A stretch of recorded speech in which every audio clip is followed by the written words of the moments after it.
Well, again, hello, everybody. Thank you for joining us for today's BU Career Webinar, Replacing Your Outdated Roadmap to Career Satisfaction. My name is Jeff Murphy. I'm a member of the Career Programs team on the Alumni Relations, in the Office of Alumni Relations. Today's webinar is offered to our 352,000 alumni around the globe, and of course, all of our current students. Throughout your career, BU is committed to helping you define and achieve your professional goals, and we aim to do this by providing everyone with access to a series of valuable online tools and social media communities. As mentioned before we got started, we've got alumni and students joining us today from some very far away places. I hope you all know how much we appreciate your participation in this and every event that we offer. Before I introduce today's speaker, just a couple of housekeeping notes. Today's presentation is being recorded and will soon be made available for on-demand viewing on the Alumni and Friends website, which you can find at www.bu.edu/alumni. Our speaker today is very eager to answer any questions you may have, and you're welcome to submit them throughout the presentation using the Q&A box. Again, just hover over your screen on Zoom and you'll select Q&A from the Zoom toolbar. Go ahead and type your question in. We're going to save lots of time at the end to make sure we get to those. You can, of course, also use the chat. We'll keep an eye on that for questions as well. It's now my pleasure to introduce our speaker for the day, BU College of Communication alumna, Laura Berman Fortgang. Laura's professional life is anchored by her international reputation as a pioneer and 25-plus-year veteran in the personal coaching field. Only one expression of her years supporting people to find meaning, purpose, and satisfaction in their lives, Laura is also a best-selling author, sought-after speaker, TV personality, having been on Oprah and all national morning shows. She's a corporate spokesperson, an interfaith minister, and occasional musical performer. Her TEDx talk currently boasts over 1.5 million views. Laura's 5 books are now published in 13 languages. She's addressed public and corporate audiences in many parts of the world on topics such as reinvention, career satisfaction, and change, as well as bringing coaching to diverse clients ranging from homemakers, celebrities, and Fortune 500 companies to NASA and the Army Corps of Engineers. She's best known for her unique career transition, now what methodology, and also being confused for Dr. Laura Berman, the sex therapist. Laura, I won't call you Dr. Laura, but thank you so much for being here again. We had a wonderful presentation from you back in January. I'm delighted that you were willing to come back and do another one for us. Let's have you go ahead, share your slides, and then the floor will be all yours. All right. And thank you for having me again. It's my pleasure to be here. And I forgot that I wrote that I'm most often confused for Dr. Laura Berman. And she's blonde and we don't look a thing alike, but all right. Jeff, give me a thumbs up that we've got the, okay, great. All right. Yeah, they're great. They're up and they're looking great. Thank you. All right. Thank you. All right, everybody. Thank you for being here from all over the world. And thank you, Jeff, for that introduction. Today, we're going to talk about the fact that you were given a paper map in high school, or maybe even at BU, on how to get, your career off the ground. And I'm going to introduce you to what I call a fine-tuned GPS. And that fine-tuned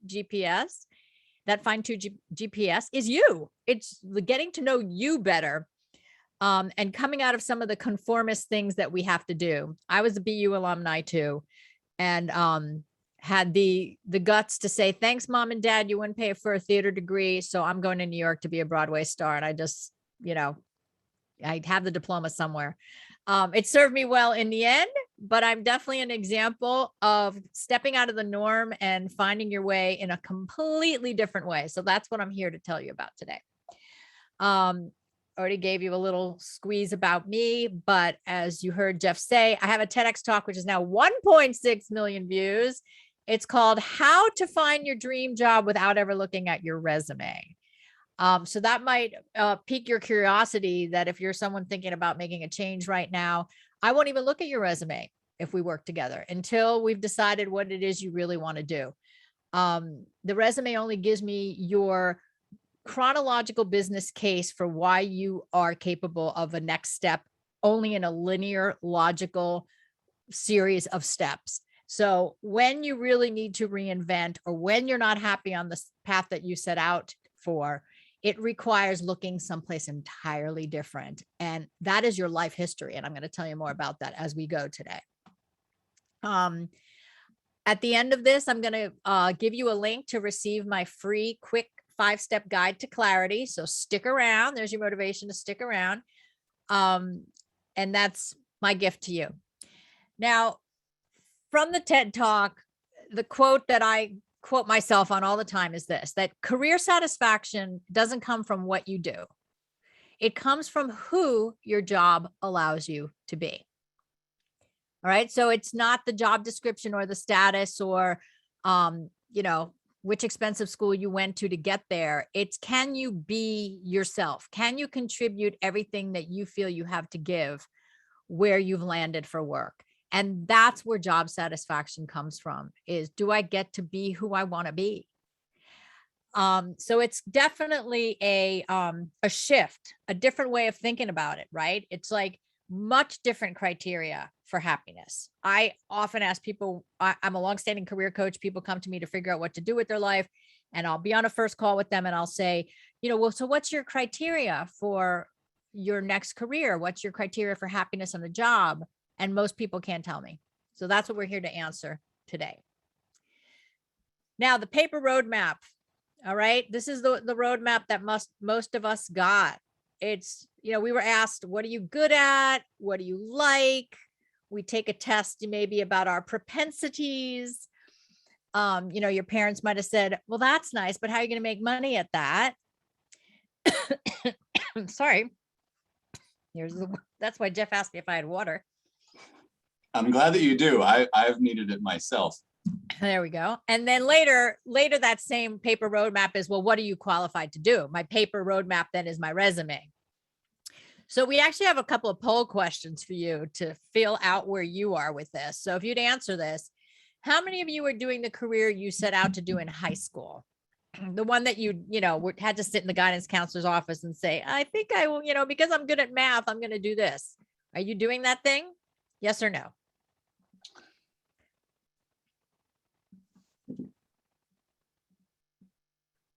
I'm having trouble telling how. Oh, here we go. Okay, not quite a critical mass of folks participating, but we're getting there. All right, I'm going to go ahead. Do you want to make any predictions, Laura, about where this is going to land? Well, I'm actually going to predict that most are not. Right. I would have guessed the same thing. Well, here we go. Let me share the results with you. Yeah. So most are not. And that's not uncommon. And that's actually good news. We like that news. Because look, you're 16, 17, 18 years old. I think it's just one of the most cruel things that we do to young people is, you get your freshman year of high school. Oh, you're a big freshman. And then by the end of that year, you're already like, what are you going to do with your life? Where are you going to go to college? And with the cost of school, as we all know, we don't want to make willy-nilly decisions, but we're too immature to know. So yes, you're not doing what you did. But here's our other poll question. How many of you set your college course of study based on what you were good at, right? So we've already, yes, the high school decision, but then did you base what you studied in school on what you were good at in high school? So the good at science, good at math, good at English. Let me know, please. And this one, I'm going to predict more yeses than nos. We're just about getting to a place where nearly everybody has answered. I'm having trouble remembering for myself if I did that. I don't think I did. I'm not answering the poll. But anyway, here we go. Aha! Once again, I was right. Okay, good. So, that's the only place that we tend to look at that age, right? Is, well, what are you good at? What do you like? And I call it the paper roadmap, which is outdated. Not many of us still keep paper maps in our cars, or that atlas that my dad still had when he passed away 5 years ago. He threw out the atlas from his car. Okay, so the poll can come down. Now, I asked you that because that's the training we got. And I actually did a study of guidance counselors in New Jersey at the high school level. And I asked them, what is the one question you wish you could ask your students that you do not ask when they're coming to that age where they have to decide what they're going to do and what they're going to study, or if they're going to go to college at all? And across the board, they all said, I wish I could ask them why. And most of them don't ask why, because they don't want to mess with the parents' plan, right? They don't want to get to, to fight with the family. And it's not, it's not on any official document. So they don't ask why. Now, if you ask kids why, and look, I know everyone who's listening, you're not a kid anymore, but this is important because I want you to see where your decisions were based in. Because if you're lost now, or if you're trying to reinvent now, we can't answer the questions the same way we did then. So when you are not asked, well, why do you want to do that? Because they're afraid to hear, because my dad wants me to, or because my parents won't pay for a theater degree. That was mine. Or because, I can't make money at the other thing. Right. So how many of you would have answered that question with something that no one wanted to hear? That's my question to you. We don't have a poll for that, but that's my question to you. So then how are we going to correct that? Right. You cannot make decisions as an adult based on the way you were taught in high school or college how to choose your career. So what I'm recommending then in its place is that you start looking into you being this better piece of technology. No more paper maps, right? Now we use our GPSs. I feel so, I don't know how anyone ever got anywhere without a GPS now. You stopped and asked for directions. You called your friend. I don't know what it was, but I can't imagine. So now I'm asking you, what are you built to do? What do you gravitate towards? And I don't mean the same way as what you like to do, but like, do you find yourself in situations over and over where you lead? Do you find yourself in situations over and over where people rely on you for a particular skill? And also important to know, and we're going to talk about all these things, so you'll leave with some knowledge on this. What is the significance of your dreams? And I did this experiment with high school kids and parents as well. Like, there's a dream that you might have had that you didn't fulfill. So what is the significance of that dream today? I can't tell you how many people I've met who wanted to be paleontologists and never did anything about it. And if you don't know what a paleontologist is, it's a study of dinosaurs, and Ross on Friends was a paleontologist. And thank goodness, most of you hopefully know who Ross on Friends is. Thanks to the reunion. Now, what I discovered over time is that being a paleontologist has a secret meaning. Haha, making you wait till later to find out what it is. We're going to find out later in the talk. All right. So these are the things that we're going to keep our eyes on as we talk today about your fine-tuned GPS. So how do we interpret your GPS? We have to clear the static. You have to trust your instincts. And this is more of, again, a who quality versus a what quality, right? It's not what you do, the clerk, the minister, the executive. It's who are you? And that comes from you trusting your gut, and your gut telling you this isn't right for me, or I know I'm built for something else. We'll talk about how to do that. And finally, you redefine success. These are the 3 steps we're going to talk about. Clear the static, trust your instincts, and redefine success to get to the next level of clarity in your career. So how do you clear the static? Here's a very old-fashioned tool, almost as old-fashioned as a map. It's a steno pad. I've never owned one, but my mother was a secretary, or rather an administrative assistant, her whole life. And that is a steno pad.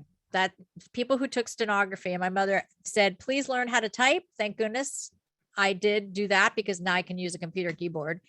But she said, never learn stenography. But I use this pad for the following exercise. We're not gonna have time to do this together, but take this with you. If you want to clear the static, and the static being the noise, the disillusionment, the confusion of not knowing what you want to do, on the left-hand side of your steno pad, or any piece of paper, or any column you create in your computer, write down all the things that you can't stand about your work situation right now, or the series of things going on in your life. And on the other side of the paper, write down what you do want. And I want to show you that when you write down, I can't stand my boss, that you're spending a lot of time in that static of, I can't stand my boss, he's driving me crazy, look at what they did today. But you're telling me there's something you really want. What do you want? You want a boss that respects you. You want more autonomy. You want somebody who you admire. You want someone who's going to teach you along the way, whatever the case may be. So I want you to make that list of 20 things, or whatever it is that you are suffering over. And I granted, we all have different degrees of suffering. and write on the right-hand side the things you want, because instantly this shifts your energy from frustrated to optimistic, and instantly it has you looking for what you do want instead of tolerating what you don't want. All right. So have another place where you need to look to clear the static, and that is your identity. So often when we're trying to figure out what else to do, we are stuck on what we studied, or where our first few jobs were, or something we might have done for 20 years, and saying, I am this thing, right? What did I say? It's not what you do, it's who your job allows you to be. You are not the what. You are not the thing that you do. You're not the lawyer. That's not your identity. You are a person. So sometimes we can't clear the static and figure out what's next, because we are so identified with either what we've studied or what we've done. And sometimes this can apply to people who are stay-at-home parents. Oh, I'm just a dad. I'm just a mom. I never went to college. That's a whole identity in itself, right? So look at how you have created an identity that makes it difficult for you to see yourself doing anything else. Like I can recall when I was an actor and I was a waitress, and I didn't want to be a waitress anymore. I wanted to be an actress full time. I was half the time, but part of my struggle with finally declaring that the whole lifestyle didn't work for me and I needed to find something else was that the identity of the actor, right? It was so special and it was so different. And oh, my friends, who went off and got jobs admired my courage to go do that, right? So we have an identity that is externally driven, and that can really get in the way of your GPS, because it creates static and noise for you and the inability to see new things. All right. So our first step in getting to that clear GPS is getting rid of the static and whatever's floating around in the air. So next, you've got to trust your instincts. And I put this person out in a field meditating, because it's that still silent voice that we ignore, right? It's that voice that's nudging us a little bit and saying, it's time to leave here, but you're too afraid. Or it's knowing that you need to start a business, but you don't know how. But it's that instinct, that intuition that we want to start listening to get to the who and to get to the fine-tuned GPS. So here's an image that I use a lot to do this: separating the what from the who, the egg and the yolk. And if you don't like eggs, I apologize in advance, because this is a pretty eggy example. All right. So anything that we do, any identity that we create around what we've studied or what we've been working at is the shell. Okay. Anything that can be taken away from you is the shell: the salary, the perks, the status, the way your family, admires you or looks at you for what you do. Your community that looks at you a certain way. Anything that can be taken away is the shell. What's left on the inside then is the yolk, right? The golden center, and yes, all those whites. Now that same egg can become many other things, right? We can fry it, we can scramble it, we can over easy it, we can make huevos rancheros, whatever we want to do, but we need to open it up to have it transform. And that's the same with you. Right? So continuing to look at who you are and what you do from the lens of the eggshell needs to be opened up so that you're looking at the essence of who you are. And that's the part that's transferable. I'm not talking about transferable skills like we do on the resume. I'm talking about the things that are organic to you, the things that are almost like in your DNA. It's just how you operate, who you are, how you think. And those are the things that we transform into something new, or we leverage the old to get to something new. So let me give you an example. So if we use the lawyer as an example, since I know many recovering attorneys, depending on your age, many people start enthusiastically and then are like, I'm done. All right. So the lawyer: status, prestige, salary, win rate of cases, influence in the profession. Maybe you went to Harvard Law after BU, whatever. So those are your external package. And then let's take this lawyer and take them out of the eggshell. And who are they? They're a critical thinker. They might be a strategist. They might have leadership ability. They're good at verbal and written persuasion. Maybe they're justice minded. Maybe they're fair minded, kind of the same thing. So all those pieces now can go anywhere, right? So that's what we want to start looking at, is not what you're good at or what your resume says or what you know, and I know it's hard for people if you spent a lot of years doing something to think about leaving it. Oh my gosh, all the money spent on school, you know, all the years put in. Oh, I'll never make the same salary. Don't go there yet. You know, we have to take stock of the who, take stock of the egg yolk, because that's your GPS. That's the part that doesn't change. That's the fine-tuned piece that needs to find a new home. All right. So, you know, in the old thinking, I could tell you, what am I good at? I'm good at naps. Anyone else good at naps? But I want you to get to, you know, what are you built to do? Right. So you see that construction, you see that, would you call it an apex? With any scientists and physicists and architects here, you know, where all that stuff is being centered and grounded into the earth. That's what we're trying to get at for you, right? What is going to be that center that you can't get knocked off of? And I'll tell you more examples of this in the next slide. So I'm back to the dreams. Remember, I told you the paleontologist and Ross. So where we've gone wrong, perhaps, maybe some of us are living our dream. Most people don't get the chance to live their dream. Either they got talked out of it as a kid, it's not something you can make a living at, or it didn't come to be in one way or another.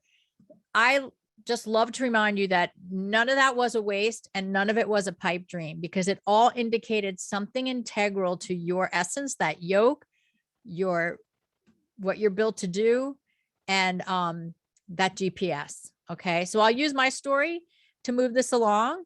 So I wanted to be on Broadway, right? I wanted to be like a Bette Midler, recording artist, a stage star, a comedian.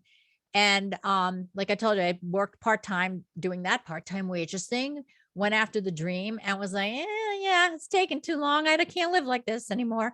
And I thought that I had failed. I mean, really just crushed that I had worked very hard and was very devoted and sacrificed a lot to make that dream come true. How could it not come true, right? Just lost total confidence in myself and had no clue what else I would do. I sought out the help of my first coach, and my intuition, my gut told me this man had been my acting mentor and I hadn't spoken to him in years. And my gut told me to speak to him because he had my next career for me. I wish everyone a gut that speaks to them that clearly. And I called this man. I became a client. I became one of the top coaches in the nation within 5 years. One of the first to start the International Coaching Federation and one of the first 16 students to formally get trained in the United States. Now, I'm telling you all this because it wasn't until 10 years later, when I was already coaching and had my own business, that I realized what the significance of my dream to be a musical performer was. So think of the paleontologist, think of whatever your dream was. Mine was to be a performer. And 10 years later, I realized, wait a minute. I didn't get the package. I didn't get the pretty bow, but I got something else. So let's all open up the package, everybody. And the question that I had been asked when I was up for a scholarship for an acting program was, what would happen? What would be possible if you were successful at your dream of being a performer? And I'm the oldest child. I kind of came up to the microphone with this, like, oh, I've got the Miss America, good Girl Scout, oldest child answer. I got this. So I opened up my mouth and out of my mouth came, well, if I were successful as a performer, people would see me on stage and be moved to change something in their own lives. Or they'd see a play where, you know, a difficult relationship was being worked out and they'd go home and work on their relationship. And if I was really famous, well, I could be a voice for a cause, like the whales. Okay, so imagine 18-year-old me, or however old I was, saying that. It got me the scholarship, Miss America, la la. But it wasn't until 10 years later that I realized what I had said. The package, the eggshell, was the musical theater performer. The essence of the dream, what was really significant in the package, was to move people from the stage, to have people think differently, to have them be affected in the theater, to do something different in their lives. And that's what I've been doing for 27 years. So there was no failure. There was somehow a plan that I didn't know about. And I truly believe that your dream to be a paleontologist or a fireman or, a writer or whatever it is has significance today, whether it's to go and achieve that thing in the package you thought about it in, or to go and dissect that package. So when I told you I was sitting with parents and high school kids, I said to the parents, what did you not do that your parents said you couldn't do? I wanted to be an astronaut. Okay, so what would have been possible if you were an astronaut? What was the real essence of being the astronaut? Oh, mystery and adventure and awe and discovery and the silence and the isolation. All those things, we could find a way to get in your life right now. And it doesn't have to be in the package of astronaut. Paleontologist, every single person who's told me they wanted to be a paleontologist as a kid, what we discovered was their criteria for happiness. The significance of that dream was to solve riddles, to connect the dots, to research, to, again, awe and wonder. And of course, these things may not be in your current job. So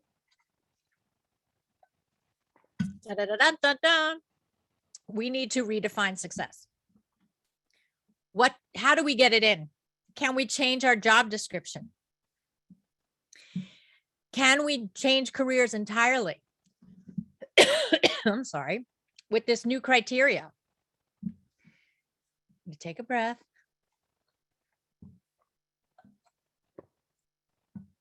Right? So these things need to be present for you to have career satisfaction. So all those old dreams are not for naught. Is that English? Oh my God, an English major right in the chat. They were not for naught. They had a reason for being. So we want to take those things and have them, like I said, either be brought into what you're doing now, or taking this dream from the past and saying, what significance does it have today? Do I become that thing now? Do I have to retrain? Or how do you change, even let's say being the lawyer, because we use that example.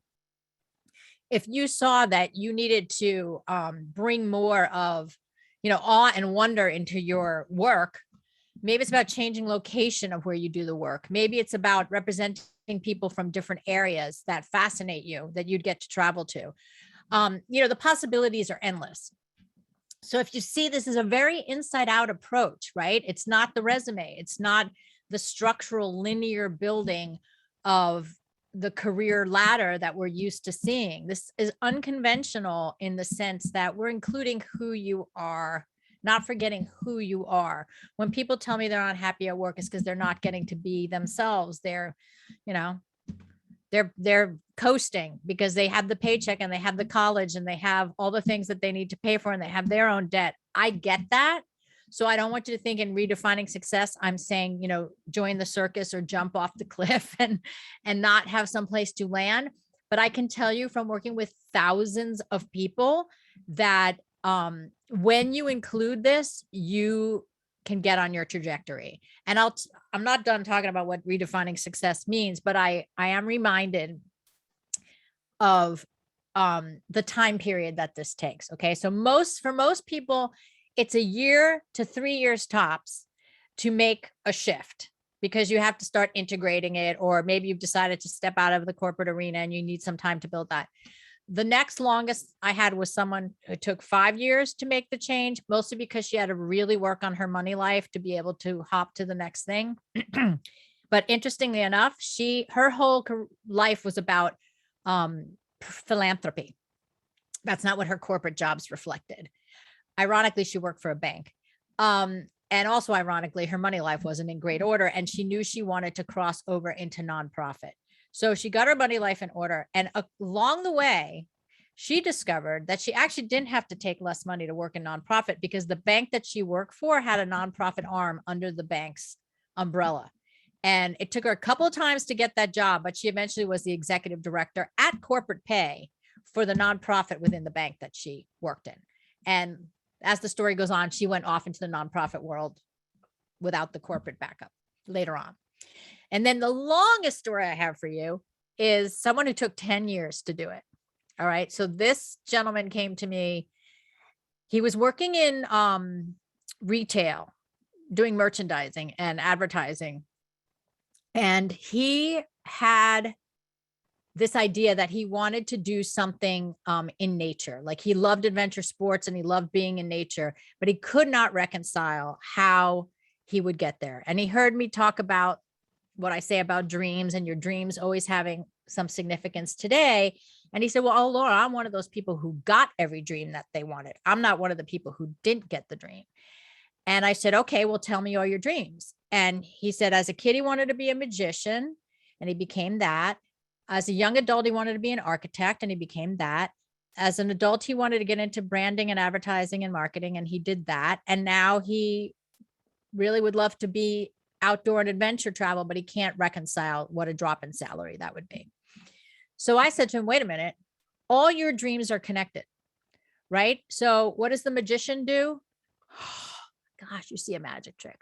An architect builds something amazing. Okay. Like that new bridge in Boston is not so new anymore, near where the Celtics played, right? Like, oh my God, that's so cool. Or you're in Times Square in New York City and you've never seen a billboard where the model's navel is as big as a cruise ship. And you're like, oh my God. And then nature, you bring people into nature, you're in awe. So I said to him, no, wait a minute.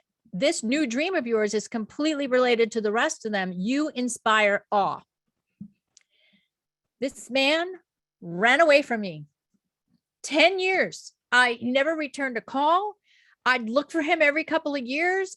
And then one day I got an email in my box that I knew I didn't sign up for. It was like an online catalog for adventure gear, like, mountain climbing stuff and, outdoor stuff. And I'm like, I didn't sign up for this.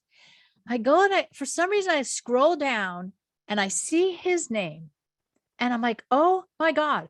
And I called the company and I got him and he said, yep, it's me. I finally did it. It took me 10 years. So he had a company designing and selling gear for outdoor enthusiasts. And that's where he landed.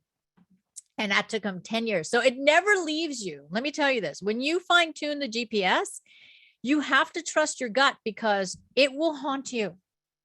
As much as it haunts you now, how are you going to pay your bills if you do something else? It will haunt you more once you have the answer that you're not being who you are built to be.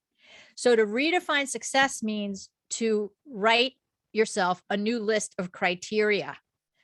All right. So remember this, career satisfaction doesn't come from what you do. It comes from who your job allows you to be. So therefore you need new criteria. What is UT criteria for happiness? I didn't catch. See, I need the English major. It's okay to still be an English major. We need you. What is your criteria for happiness?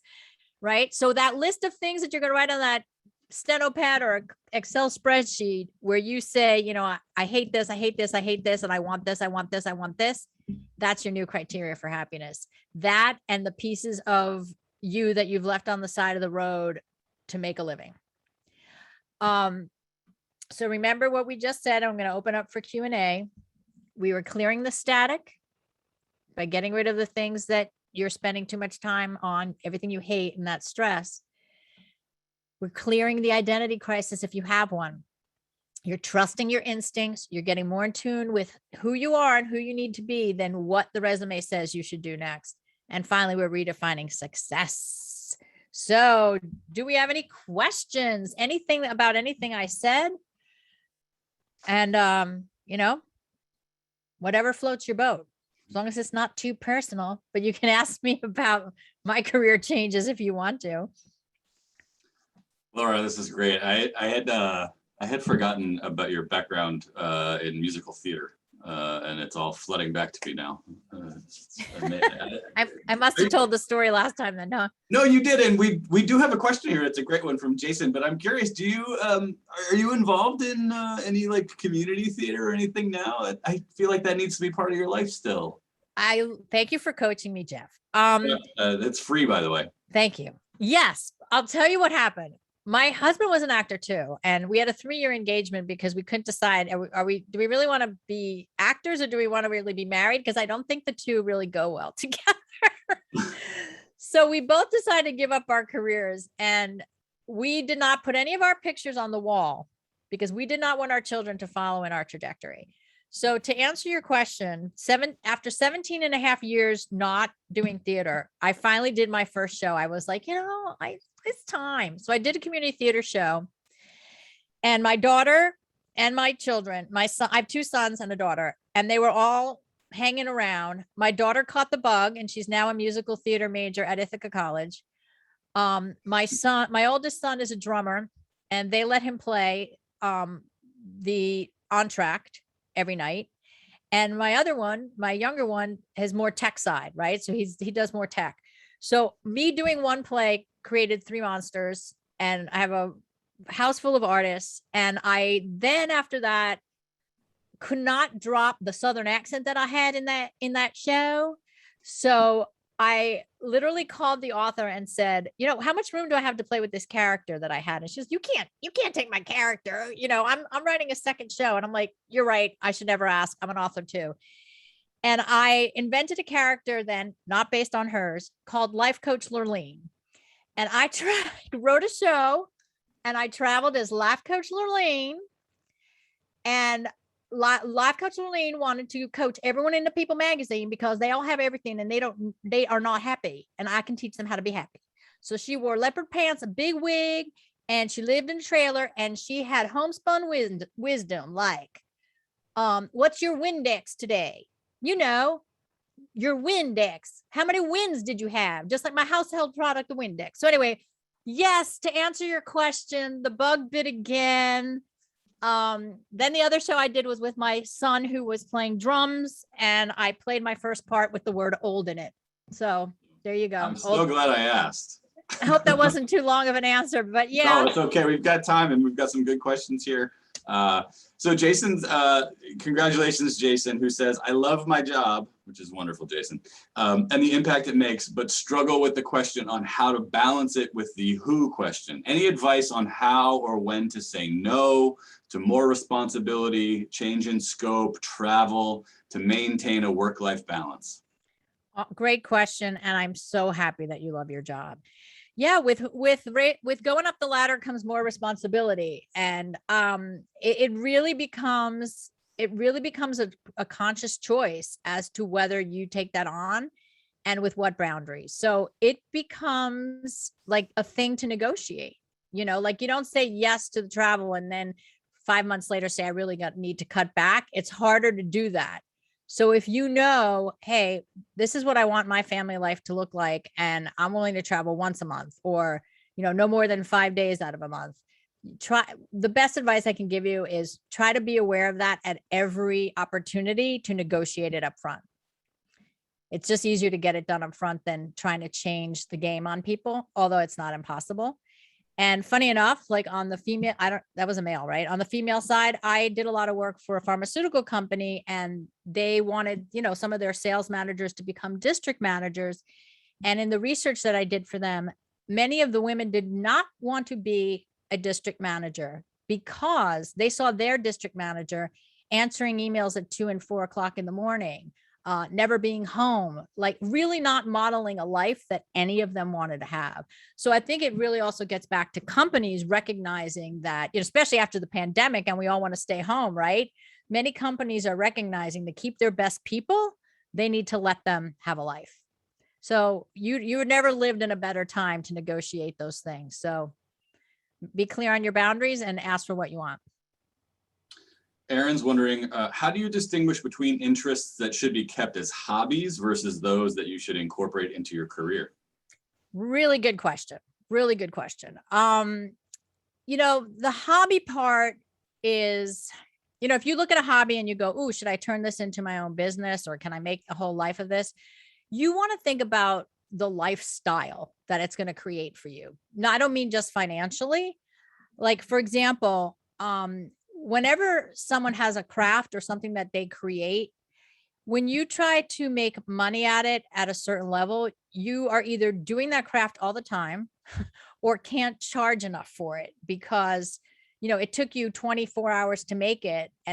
But is someone going to pay $2,400 for it at $100 an hour? It depends. It depends what level of skill you have. Like I have someone in my life who was an art teacher in public school, who was doing all her other kind of art on the side. And there finally came a time where she said, I'm making a go of this. And she stepped away from her job.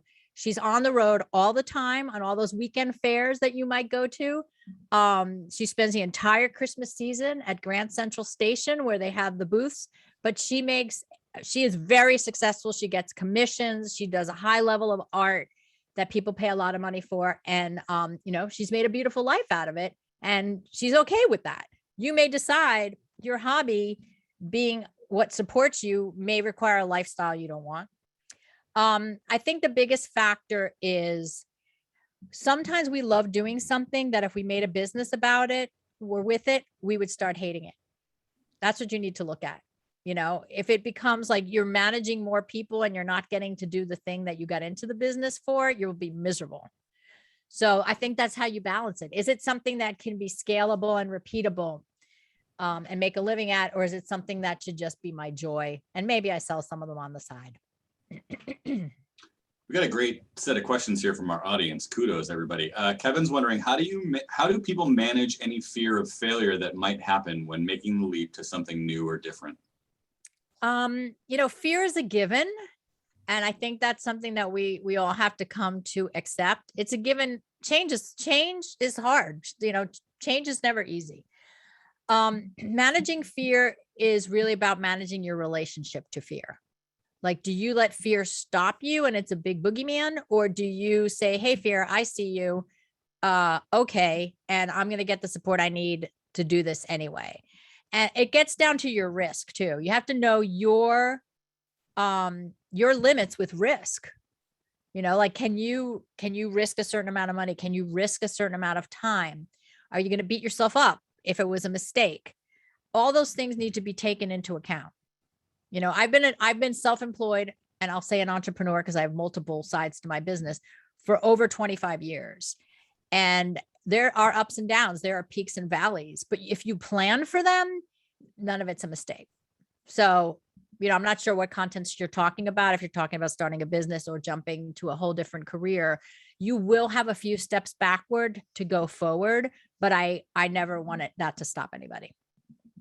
So risk, this gets directly to what Isioma is asking about. If you're at this crossroads in your career, how do you make a choice if you've got divergent paths in front of you when finances are a major consideration? You've talked a lot about clients that you've worked with before having to make decisions that really had financial implications. Like, can you just talk more about how you recommend people sort of weigh that?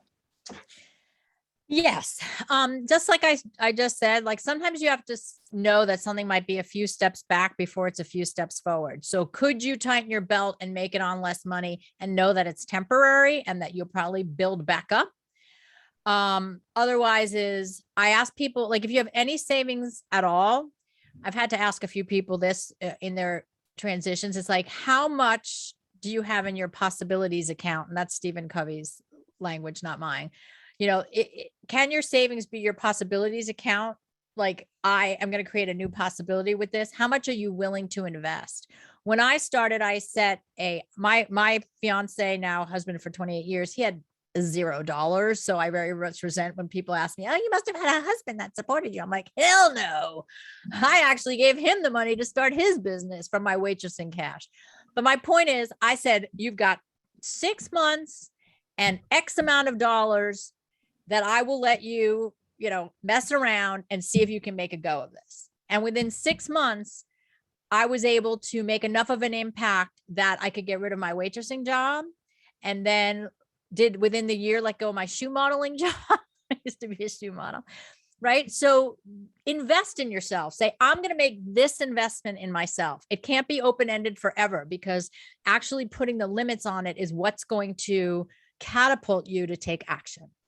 So I ask people to look at the distinction between investing and spending when you're trying to get someplace new, because an investment should have an ROI. It should have a return on investment, and it is no longer spending, right? Do you say when you give your financial planner $1,000, just as an example, did I just spend $1,000? No, I just invested $1,000. So that's the way you do it. Can you tighten your belt? Can you make an investment in yourself? Can you borrow money to make an investment in yourself? and hustle your butt off. At the beginning of your talk, you had talked about clearing the static. And so Sophia wants to ask, once you clear the static, figure out what it is that you enjoy, what you want, how do you make a list of possibilities that fit? I think she's asking about, specific positions, things you can do based on what it is that you want. What's a good first step to letting go and starting from a reasonable point? Okay, that was multi-layered. Yeah. One thing that happens when you clear the static is you can sense your gut feeling better. Okay, so you actually may not have as many problems figuring out what you might do, because with the static gone, you're a little more self-aware, a little more in touch with yourself. You might have ideas. You might think of people that you need to call. So the way to figure out, okay, so here I have all the things that I want in my new box. How do I find the new box? I ask people first to use their own knowledge and imagination. I have people sometimes say, well, can't you give me a list of careers? And, I could go and research a list of careers, but it's the same thing as going online and saying, what are the top 10 paying industries in, 2022? That's not you. That's not your gut and your body and your feeling. We're going from thinking to feeling here. That's not coming from you. That's like, oh, I want another external validation that I'm doing the right thing. So I first ask people to make their own list. Anything that comes to your mind, imagination, out of whack, like from the ridiculous to the sublime. Then you look at that list again with a keen eye and say, well, do I really see myself going to clown school? No, so I'll take that one off the list. But you might see some things on the list that, even though you don't know how you do them, you have them solidly on the list and you're interested. The next step is you have to talk to 3 people in each of those categories that you're interested in. And I can almost guarantee you that traction will start to occur, coincidences, lucky breaks, people who lead you to other people. And it's not a matter of having a huge list. It's a matter of starting to move forward with the things that occur to you or may have always interested you. Does that make sense? Absolutely. Thank you. Ari's asking, any advice for developing talents? Sometimes talents are natural and other times talents are things that you can develop. Would you encourage people to focus on both of those things, or is it maybe a better idea to focus more on the talents that come naturally to you? It depends what they are and what you want to do, right? So let's say singing comes naturally to you, but you really don't want to make a life as a singer. Then, so what is a talent that you need to develop? Oh, I'm also really good at, okay, I have strength with my voice and using your voice. I'm actually more interested in helping people learn how to present themselves better, or I want to be a speech therapist or whatever. Right. So, it's not always so literal. And often the other factor you need to remember about talents is if someone has a talent, most of the time we undervalue it because it comes easy. So in your exploration of what your natural talents are, or the ones you need to develop, I want you to look at which ones come easy to you and maybe you're undervaluing it. And that is the one that needs to be brought to the forefront. So kind of a roundabout answer there, but I hope that helps. Laura, I was just checking our website. We do have your last presentation from January on our website. Would it be okay? If it's okay with you, I'm gonna share that with everybody in an email after the fact so they can follow up with that. Beyond that, what's a great way for people to follow up with you for more? I'm hoping that, do you have another slide here that has ways people can see your TED Talk or some other thing?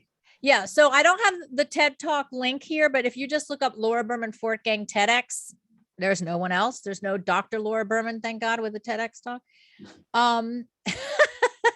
Funny story. I used to get, back in the day of voice machines with the tape.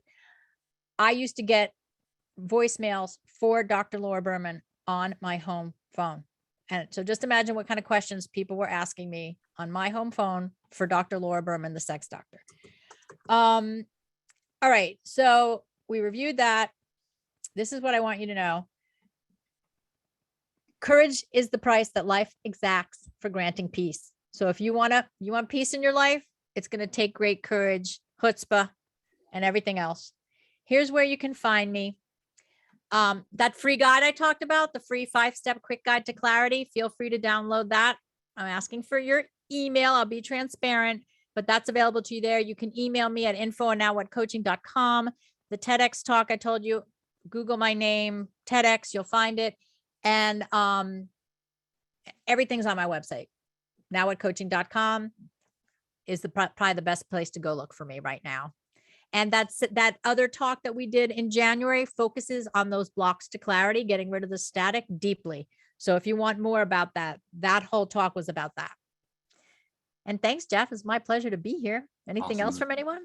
It was great to have you back. I'll actually make sure to share all of those links in an email to follow up with everybody who signed up later today, or maybe tomorrow, hopefully later today. But Laura, this was just incredible. I feel so lucky that you were willing to do this chat for us today. Really appreciate this and everything that you've done for BU. So thanks so much. It's totally my pleasure. So fun. Oh yeah, RA, Warren Towers, all 4 years. I'm a loser. Warren Towers, oh my goodness. 700 COM AB. Is that what it's called now? It's still Warren Towers. It's still Warren Towers. Well, again, Laura, thank you. I want to thank all of our guests for joining us today. I specifically want to thank those of you that have donated to BU in the past. We really appreciate your support. I want to make sure that each and every one of you joins BU Connects if you haven't already. BU Connects. This is our new online networking and mentoring community that's just for Boston University. Alumni can find fellow grads in their industry, people with similar interests, leverage their professional network, get introduced to people they should know. Students out there can meet BU alumni who've been in their shoes and now who can help open doors for them. My pro tip for all of you is you can save time, sign in with your LinkedIn credentials, and you can be up and running and networking in minutes. We've got almost 40 special interest networking groups that you can join based on your career aspirations. Sign up today, get networking, buconnects.com. Thank you again, everybody. But really, thank you so much, Laura. It was really awesome having you. Thanks, Jeff. Thanks for having me back. And thanks everyone for being here. I hope everybody has a great day or a great evening wherever you might be. Take care.